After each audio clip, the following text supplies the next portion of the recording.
Hi hello नमस्कार जय माँ बिरजा जय श्री जगन्नाथ। तो आज चलते एक नुआ आइटम देखा। तो बो आज गोटे करुँच तेंतुली कौन गोटे आइटम कर। तो चलो जा पचार देखा कौन हो।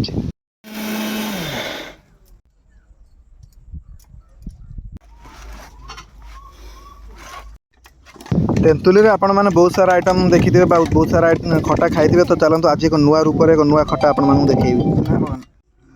बुएटा आज तेंतुली कौन बनइबू?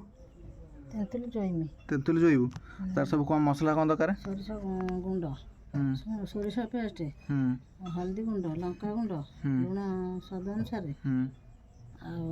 चीनी दिहब दिहकी गोटे मेल्ट हम माने तेंतुलीटा मेल्ट हम मेल्ट होगी पत्र सुखा सुखा हाँ ठीक अच्छे।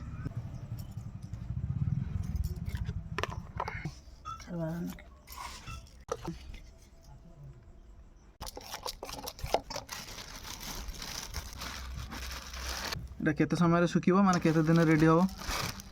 3 दिन रे सुखि जियो। 3 दिन सुखि जियो। सुखि गेले ताको बगड़ पुरी के तेल ढाळिबो।